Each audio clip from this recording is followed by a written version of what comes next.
Well, thank you for coming on the red carpet round table, Miss Christine. Thank you for having me. I want to dig into what got you started becoming an actress. Well, I think it was something that I always wanted to do. I remember entertaining the neighbors when I was a little girl, singing and dancing, and studying in school and wanting to put on plays in grade school. And one thing led to another. It just was Wow, always there, I think. Yeah. amazing. I want to go into some of your acting role. You were on FBI Most Wanted in 2022, and how was it being on set and and all that stuff? Yeah, it was my first network co-star, so I was pretty nervous. I'd only done background up until that point, so it was my first union job, first union paycheck, which was very nice. And everybody was really nice, and the director was very kind, and I messed up a couple times, of course, because I was so nervous, even though I only had about 8 lines. Only. Actually, 8 lines is a lot for a co-star. Um, but when I was done, she said, you did great. You should feel very proud. And I thought, well, that was really nice. She didn't have to say that. So it's a really good experience. I remember this is kind of funny because I'd only been doing background prior to that. When it was time for breakfast or maybe it was lunch, I assumed I was just going to go get in the line, and no, the PAs brought it to me, which was really like, oh, okay, this is the big time. Wow, amazing. I love the FBI Most Wanted. It's a good TV series. Yeah, I think mine was an interesting episode because my character was kind of comic relief, which you hmm don't really see in that show very much, I don't think. And she was also there to build tension because as she's rattling on, as I do, there's a guy with a gun behind the door, of the woman hmm she's talking to. So yeah, it was I wasn't sure how big to play it. I just played it truthful. I just channeled my grandma and just kind of got it Right. on. Well, that's the one thing I was going to say. Your role was kind of unique, wasn't it?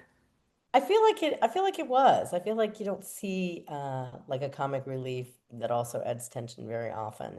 hmm It's a pretty serious show. And if you mind me asking, why do you think your role was unique? Why do I think? Well, I think for the reasons that I just said, I don't see a lot of, comic relief on that show. hmm And she basically had almost a monologue. It was nice. It looks really good on the reel. It's not just a cutaway to your elbow and that's it. But I think it was important for the dramatic irony of the audience knowing there was a gunman behind the door. And then it created a conflict in the woman who answered the door and had to sort of be nice to me, but not give anything away, but also get rid of me. So yeah, it was some good writing, I think. No, I think it was amazing, and Oh, thanks. too, like I said, it was unique. I agree Yeah, with I you. think it was too. I think a lot of audience must have been thinking that's a unique scene because Yeah, I remember watching it, and yeah, you did great. I watch it. This is my one yeah, of my favorite shows, still running. Um, and it was, it's kind of like, oh, okay, get you on the edge of the seat. Oh no, you better watch out. And then it's like yeah, this scene is like, wait a minute, this is kind of unique. It's like, yeah, what's going on here? So yeah, I totally get what you're saying. yeah, yeah. 100%. And of course, you were on 2020, you were on the TV series The Flight Attendant. Oh, that was just background. I shouldn't say just. You learn so much doing background. No, I understand Yeah, that was my background, but it still first means something, right? first And that TV background show show. Yeah. is amazing. I want to go into most recent. Hmm. They are maybe saying it wrong, but the Alto Night. Oh yeah, the Alto Nights. Yeah. Yes. Let's talk about that. What What was is about that about? that? Well, it's a Robert De Niro film, and he plays two gangsters hmm who grew up together and then sort of turned against each other, fighting over control of the family. And I played Trish Hawley, who was a wealthy socialite married to a lawyer. And we appear, and my husband and I, my on-screen husband and I, appear early in the film to sort of create the world of Frank Costello as he tries to sort of distance himself from the mob and become this guy known for charity functions and philanthropy. And I have the first joke in the movie when when I say to the reporters that, it was a lovely affair and I've never met so many judges in all my life. So of course he's sort of, giving kickbacks to judges for things. So yeah, it's an old-fashioned mobster movie with a lot of old New York in it, and it was a lot of fun. It was a lot of fun. I got to spend the day with Robert De Niro and Deborah Messing, so it was a lot of fun. Uh, I totally agree because I was watching the trailer and it is like an old like I don't know how to describe like old tradition like a Yeah, mo old monster school. movie, right? And Mm-hmm. mobster movie, not monster, mobster movie. And Well, they're kind of monsters, but yeah. yeah, and it's amazing. I love It's a everything good movie. You about should it. see- you should watch it. I could use the residuals. Yes. Um, so what can this is the next question. I'm sorry. What is your advice for a lot of young upcoming actors and actresses out there? Train, be in class. I'm still in class, I think that's really important to be, it's like a gym workout. You just have to keep doing it so that when the opportunities come, you're ready. You're not scrambling. Hmm. That's what I would say. And, you know, I'm not the only one to say this, but if there's something else you can do, do it because it's really a hard life. It's a lot of sacrifice. It's a calling almost. I mean, it is a calling. And what is your advice and your opinion? Because I know things are changing. It's changed since 2020. Because I remember a lot of actors would say, and maybe you can say as well, that you used to, some would still do this, some don't, but you used to go in person Mhm. for audition to show your impression, sorry. Yeah, yeah, And now you have a lot of Zoom, you have a lot of sending tapes in, more Zoom to do audition. yeah, So a lot of actors who I've talked to, some say they like it on Zoom because if you're living, for example, Texas or New York or Seattle or Hawaii or so on, you don't have to worry about you don't have to worry about spending money to go to California or wherever to do audition and then fly back. They can do on Zoom. Some say they like it do in person because you can do your impression right there. For your story and your yeah. opinion, what do you think about doing Well, Zoom or being in person? I think there's pros and cons to both. Hmm. And there are more and more Zoom auditions and callbacks. But self-tape is here and it's here to stay. Um, I think you run into trouble when you don't live in one of the major markets and then you book Hmm. and you have to get yourself there on your own dime, and production dates change and your fitting date is going to change. So if you don't have the money in your bank to book a last minute flight or points or whatever, you're going to spend your paycheck a few times just getting to set. And if you can't get there on time, if your flight's delayed, you have burned bridges with producers, directors, casting directors. So it's really, even though you can submit from anywhere, if they're not flying you in and housing you, it's really quite expensive. Hmm. So you have to understand that. One of the benefits of self-taping is that you get to do a few takes and send in the best one. But then, the favorite benefit, I think, of both casting directors and actors is being in the room and feeling the energy of the people and getting a redirect. When you send your tape off into the void, someone's watching it, but there's rarely any feedback. I mean, you can send it to your reps first and ask them for some feedback, but very rarely do you get any casting director feedback. They just don't have the time. They have to go through all the Hmm. tapes. And the other thing about tapes is that it's so much more competitive today because they're looking at so many Hmm. tapes from all over the country. Before, they'd call 40, 50 people in, maybe, and that was it. So it's a much wider net now. It's a lot more Hmm. competitive. And do you think the entertainment industry is changing? Reason Mhm. I'm asking is that is because, like you said, money, traveling. Yeah. Do you believe that it's hurting the next coming generation of the entertainment industry because my the, it's because my mind went blank there. Sorry, because like you said, you're spending your own money to travel, get your own hotel. But if you can't get there's weather.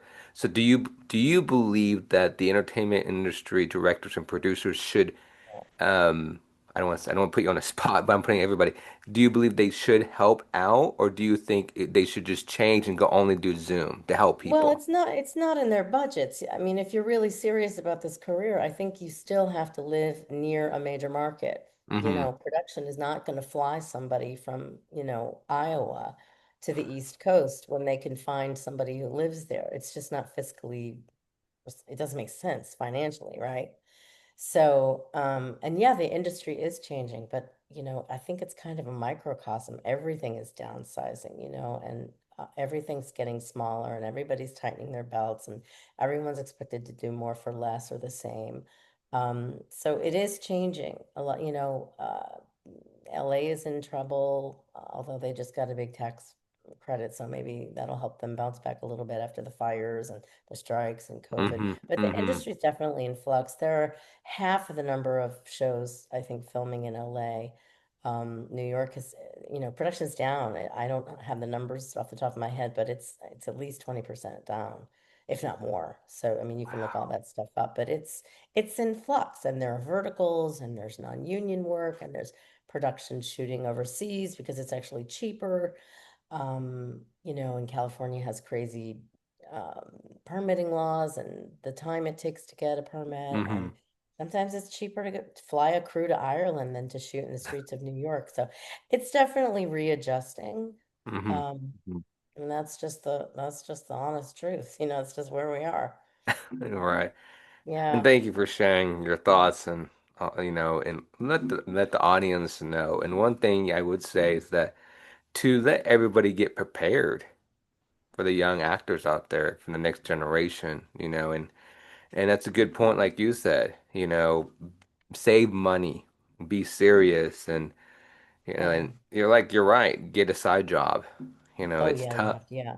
And It, train, you have to be training and you have to watch old films.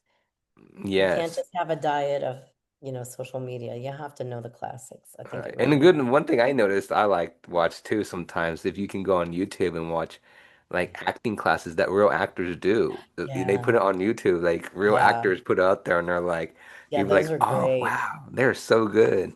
Yeah, those are wonderful. Yeah. I want to dig into what was what is your most pivoted moment in your life? In terms of this career or my life. Well, your career. I want to say your career. My career. Let's see. I think going to the premiere of Alto Nights kind of just was completely just I, I walked in and all of a sudden I was literally on a red carpet. I didn't know this was going to happen. And, people were like flashing and calling my name. Look over here, Christine, over here, over here, over here. And then I was interviewed by I think it was Warner Brothers, in-house. Hmm. And then that just like I thought I was just going to the premiere of the movie. I just got a ticket because I was in one scene but it was this like and I thought, wow. And having my son and daughter-in-law with me and seeing how sort of impressed they were, I was like, oh yeah, this is kind of a big deal. I didn't really think it was, but seeing it through their eyes made me go, oh yeah, big deal. Well, it is. It is. And I Yeah, that it was a job, and mhm. now I'm looking for the next job. So, I guess that's why I didn't think it was like I've arrived. Right. Well, I think personally, my view, if it happened to me or anybody, I think it tells yourself that hard work pays off. It's also a lot of luck too. I mean, Well, you know, yes, that too, casting but is that it's too, but hard I'm just work, saying and it's hard work luck, and does it's pay off. yeah, being at the right place at the right time and being the right type and a little bit of luck and some training. I mean, there's a lot of things. Yeah. Hmm. Yeah. Do you have any behind the scenes funny stories?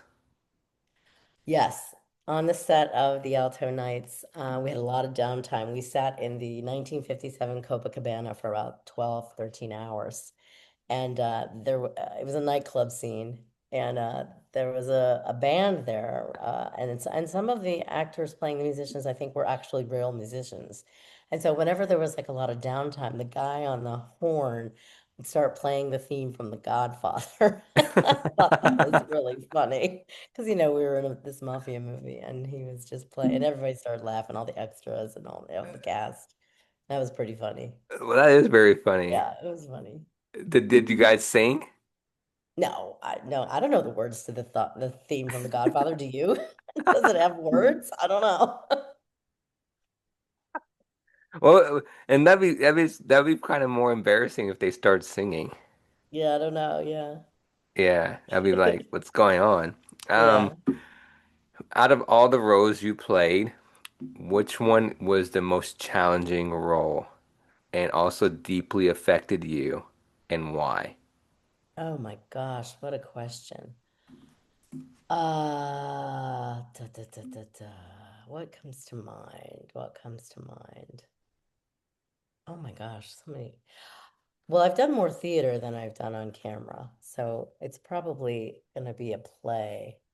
And it's probably going to be not actually acting, but maybe directing. I used to have a theater company and I used to do quite a bit of directing.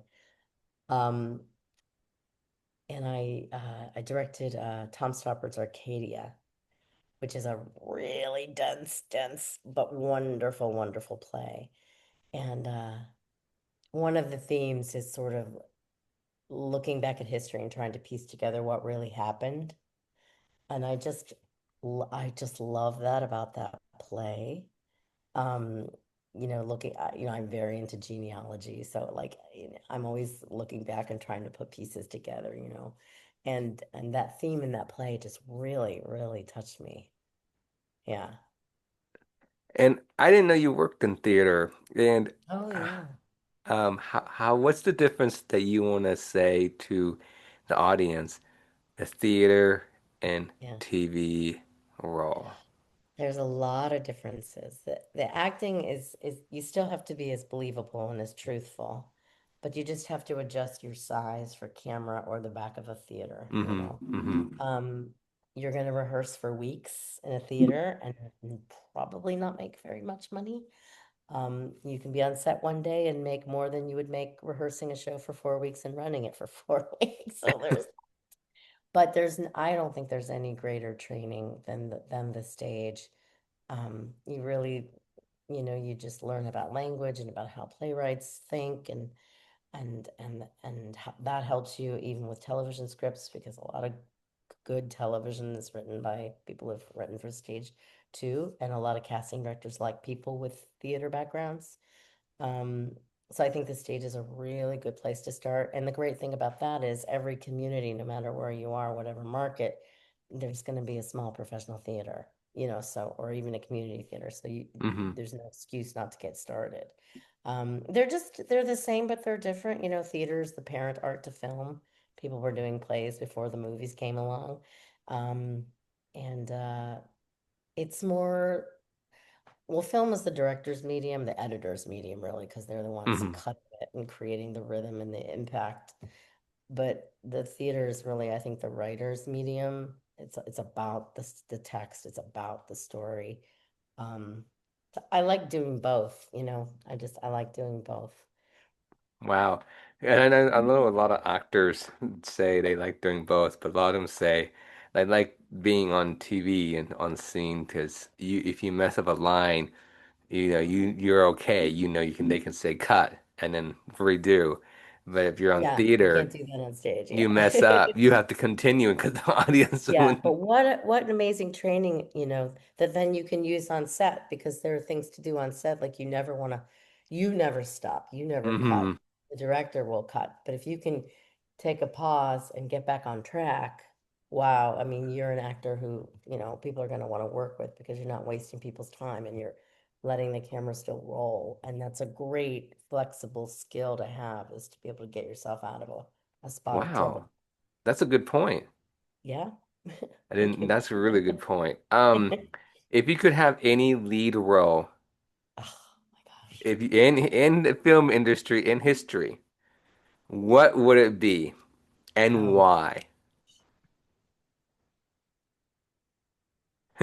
Well, the first thing that comes to mind, I think, would probably be Martha in Who's Afraid of Virginia Woolf. Okay. Um, because she's just a powerhouse of just she's dynamite. She's also very wounded and very vulnerable, but she's also Hmm. really strong and not a perfect person, very flawed. And I just think that would be an incredible ride to do that role. Yeah, and I love the play and I love the movie with Elizabeth Taylor and Richard Burton, directed by Mike Nichols. I just love it. Wow. So my Yeah. follow-up question is, if you could be with any role with any actor or an actress, who would it Oh, be? I'd love to work with Meryl Streep, of course. Yeah, I mean, she's just, genius. I love Meryl Streep. She is Yeah, I'd also like to fabulous. be on the I'd also like to be on the Gilded Age. If anybody Hmm. is watching who's connected to the Gilded Age, I would like to be on that show because I love period stuff. I love classical Hmm. theater, and that show is full of classically trained Broadway actors and Hmm. singers. I'd love to be on that show. Oh wow. I forgot to mention you were on 2020. Well, I did a voiceover for Yes, that's what an I'm saying. enactment for That's why 2020. Yeah. to be honest with you, I that's why you the more I'm talking to you, I recognize your voice Oh, because really? I watched 2020. Oh, okay. And and you did an amazing job. Oh, thank you. You're very welcome. How Thank was it like doing the voiceover? It was fun. I had to do a Long Island accent, which was great. And I thought, well, they're going to hire somebody who's from Long Island, but I was able to do it. And it was fun. The director was great. It was just she and I in the studio, and we would do it several times, and she'd give me a Hmm. different direction, and I'd do it. And yeah, it was great. And it was during the strike, and voiceovers were excluded from, from they weren't strike. You could still do voiceovers during the strike, so that was great. It was great to have a job. Wow. So do you have any other upcoming roles? I'm gonna shoot a role in a short film in New York in August, I believe. Hmm. That's coming up, and I have a film I directed, a short film I directed that's in post-production right now. That should be ready in the fall. And then I'm writing a short film and a solo show. So I have a lot of little creative projects to keep me Hmm. busy in between bookings, and auditions have started to kind of pick up. I've had some really nice auditions That's this month. amazing. So hopefully, yeah, hopefully things will get busy. Yes, I'm hoping so too. So Yeah. I want to talk about what made you decide to be a director and a writer. Well, I always liked writing. I wrote in high school. I wrote for the paper and I wrote for the radio station and did the news. And I just always, I don't know, I kept a journal as a kid. I always loved writing. And I did some freelance writing for magazines and things like that, and essays for a book. And I Hmm. just always like writing. And then directing, I think I was that kid who got all the other kids together and said, right, we're going to play school or we're going to put on a play. It's just my personality. I'm bossy. I mean, that's it. That's the honest answer. It's about control, you know? But I What would love you say? directing. I love interpreting I love trying to figure out what the writer's trying to do, Hmm. and then physicalizing that and getting the emotions out of a piece of paper. It's magic to me. Okay. Yeah, it's multiple hats you're wearing. Yeah. And I always did wear multiple hats. And I thought that was a flaw, like, jack of all trades, master of none. But today, to be a multi-hyphenate is a necessity. You have to be busy in all the different areas because Hmm. you can't sit around and wait for that audition. It's just not No, comes as you fast as can't. it You used to. can't. So stay creative and create your own content, as they say, although I hate to call it content, but staying busy, I think, keeps you ready. And then you're networking constantly, which is really important. Yeah, 100%. Finding your people is really important. Yes. Networking, you said it right there. Networking is the Hmm. key. And Yeah, and then, meeting them through work, not like some forced, event is always like the best. Like, oh, I really like this film I just directed. I gathered people that I'd worked with on other sets. I was like, she'd be great, she'd be great, she'd be great. You just collect your people. You're right. Networking is a thing. That's one thing where you asked me earlier, but that's what I love about Instagram, to be Yeah. honest. It's Oh, networking. yeah. Oh, And, yeah.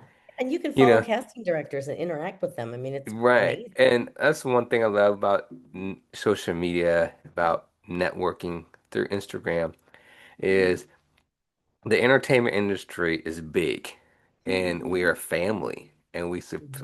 we support each other from wherever state we're living in. Also really small. And It's I know. also really small. Everybody knows everybody, you know. Yeah, and I know to me I make exaggerate and say it's big because we're a family. We're a Yeah. family and Yeah, it's very it's specific. amazing how much support we have. Yeah. Yeah. It's to me I'm mind blown. Yeah. So And those are the people you want to be around, is the supportive people. right, Yeah. 100%. And I totally Yeah. understand you when you say it's really small, but I know I always tell people myself, yes, it's small, but I have to tell myself, and I tell other people it's big. We got to support each other. We got to keep the Yeah. community going. Yeah. And it's so amazing because people are like, wow, I didn't know I get support, even though the Mm, community is small. I'm getting yeah. support, and Yeah. that's one thing that everybody loves about it. Yeah. So, Yeah. what do you say your greatest accomplishment as being an actress so far? Oh my gosh. Sticking with it. Like having the faith and the courage to wake up and go, all right, another day, let's do it. I think that's a great accomplishment. And staying positive about it, because it's easy to get down and it's easy to get negative, but I don't know, something keeps me going about it. So I think that's I think that's it. Okay, that's good. For yourself, what's your dream role you want to play? Well, Martha and Who's Afraid of Virginia Woolf, and then any kind of period drama like Gilded Age. I'd love to do a show Hmm. like that. Um, yeah, just a comedy. I love comedies, but I'll do it. I'll do anything. What kind of comedy? I know a lot of people say comedy horror or comedy action or maybe kind of comedy sad. What kind of type of comedy are you on? Um, people behaving badly and selfishly and childishly. I mean, comedy, exposes our foibles and our flaws and our personality defects. And I think that whenever we can watch other humans mess up, it just makes us feel better. So, any kind of comedy, really, It as lifts long as it's people, as long as it's really funny and not forced. right? It lifts Or people up. gross.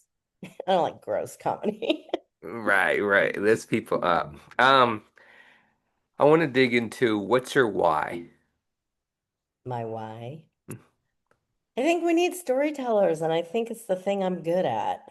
So I think that's why I do it. Because I can do and have done other things. I was a teacher for many years, I'm a mom. I was a writer. I scooped ice cream. I've done a lot of things. But the thing that, I worked in news and that's storytelling too, but it's nonfiction. This is fiction now in television and film and theater. But I think telling stories is really important. I think it's an ancient thing and we love it. We're constantly watching things on TV or in the theater or at the movies or on the train or in a restaurant. I mean, we tell each other stories all day long, on the phone or, with with our friends, each other. So I just think that's my job. I'm supposed to tell stories. And even when I was teaching, I was telling stories. I mean, everything I've done has always been about telling stories. Wow. And as yourself as a mother, I want to ask because a lot of parents, are wondering this. As their kids who are young, will go from age 6 years old, who wants to get into the entertainment industry. As yourself as a mother, what's your opinion? And we'll go from there. Well, I think you have to have a lot of time because you're going to have to accompany them to auditions and to set. So you need to be able to put aside that time and take time off work, which is a challenge. And I think you have to be really savvy and know what's what, get representation so that you're not getting involved with shady people who are not as trustworthy as those who've been vetted by, agencies and casting directors. I think that's a part-time, if not full-time job if you're a stage parent, but go for it, And if your do kid you is interested. believe that they should put their kids in homeschool because auditions and Well, I mean, that's up to them. I mean, that's somebody's, hmm choice, I mean, people have full-time jobs and audition after work, so that's up to the parents, I'd say. that's a good But, point. I don't spend all day long auditioning. I mean, I have time to do other things, so the kid's gonna probably has time to go to school. But what they do when they do book is that they have on-set tutors, so the kids keep up with their schoolwork. hmm So that's That's nice. true. Yeah, and they're on-set teachers and, Right. So yeah. I gotta ask, do you miss being a teacher? Well, I coach, so I still get to teach a tiny bit. So I coach privately.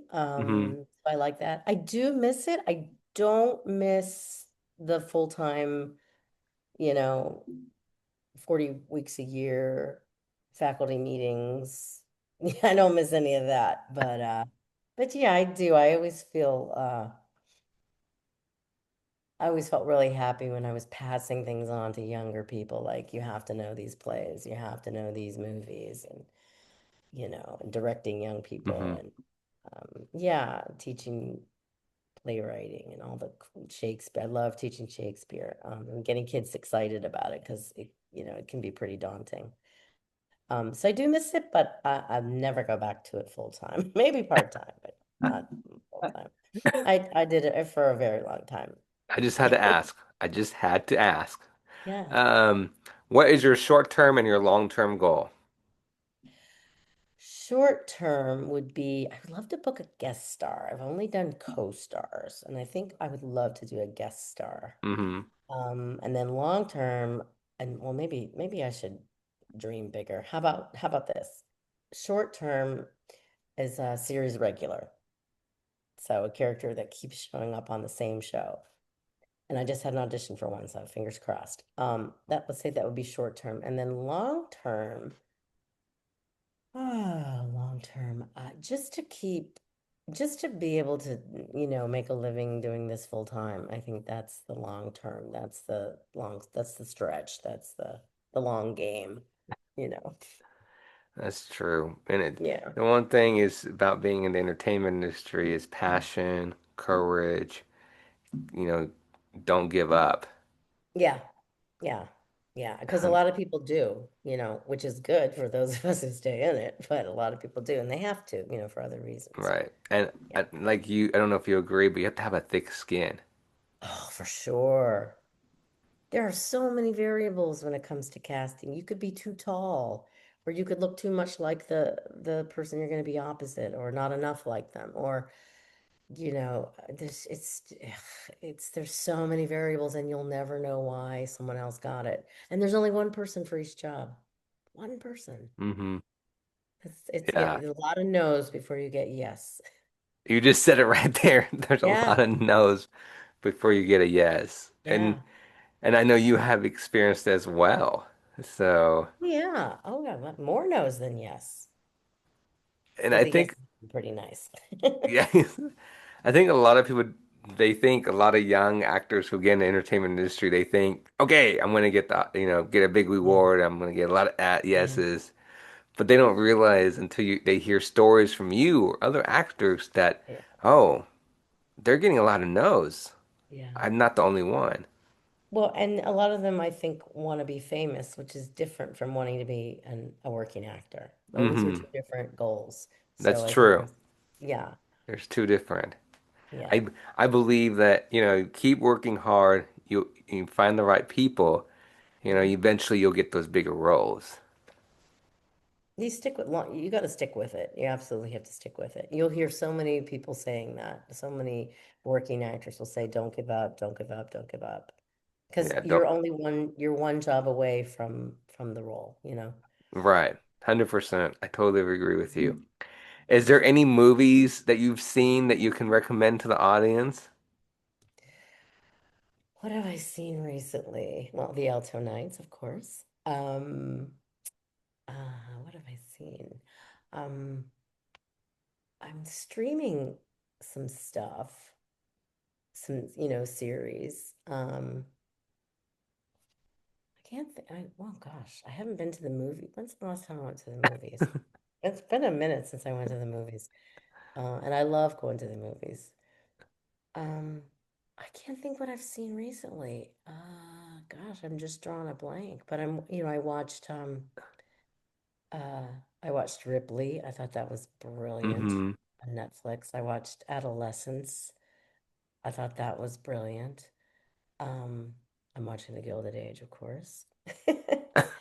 Yeah, just streaming a bunch of show. I'm looking forward to the morning show coming back on Apple. That's a really good show. Yes, that's a good show. I totally Yeah, agree with you. yeah, Um, yeah. I've been I guess watching, Alto Nights was the last movie I saw. yes, I've been watching, well, I'm waiting for the third season, but I'm watching Silo Oh, I haven't seen that. on Apple TV. Okay. And I haven't seen that's that. pretty good. I mean, I recommend it. It's kind of long, but it's Yeah. really good. I recommend Oh, it. I did see the documentary, My Mom Jane by Mariska Hargitay, and was blown away. I love that. It was such a good documentary. So Oh, I've good. seen it too. So good. Without giving anything away, what did you think? What did you think? I Was it loved it. It was so heartfelt and so just, she just opened up her veins for people. yeah, Yeah. I thought it was so it well done. was amazing. Yeah, it was really well done. Mind blowing. Yeah. Mind blowing. Well, Christine, where can everybody find you? Well, where you found me on Instagram. And can you give your Instagram name so if Oh anybody, yeah, it's Christine MCBC. and that's everybody needs to follow Christine and give her Oh boy, support. thanks. Please do, please. Thanks. Well, Christine, thank you for coming on. Oh, thanks for having me. It was fun. I appreciate it, and I look forward to speaking with you again soon. Have you back on. Oh, thank you. I really do, and I love interviewing people and getting people getting the let the audience know you and that every actor from different states and varied backgrounds, their story, why they wanted to get into the acting industry. And like Yeah. you said, all of them have told me the same thing was storytelling.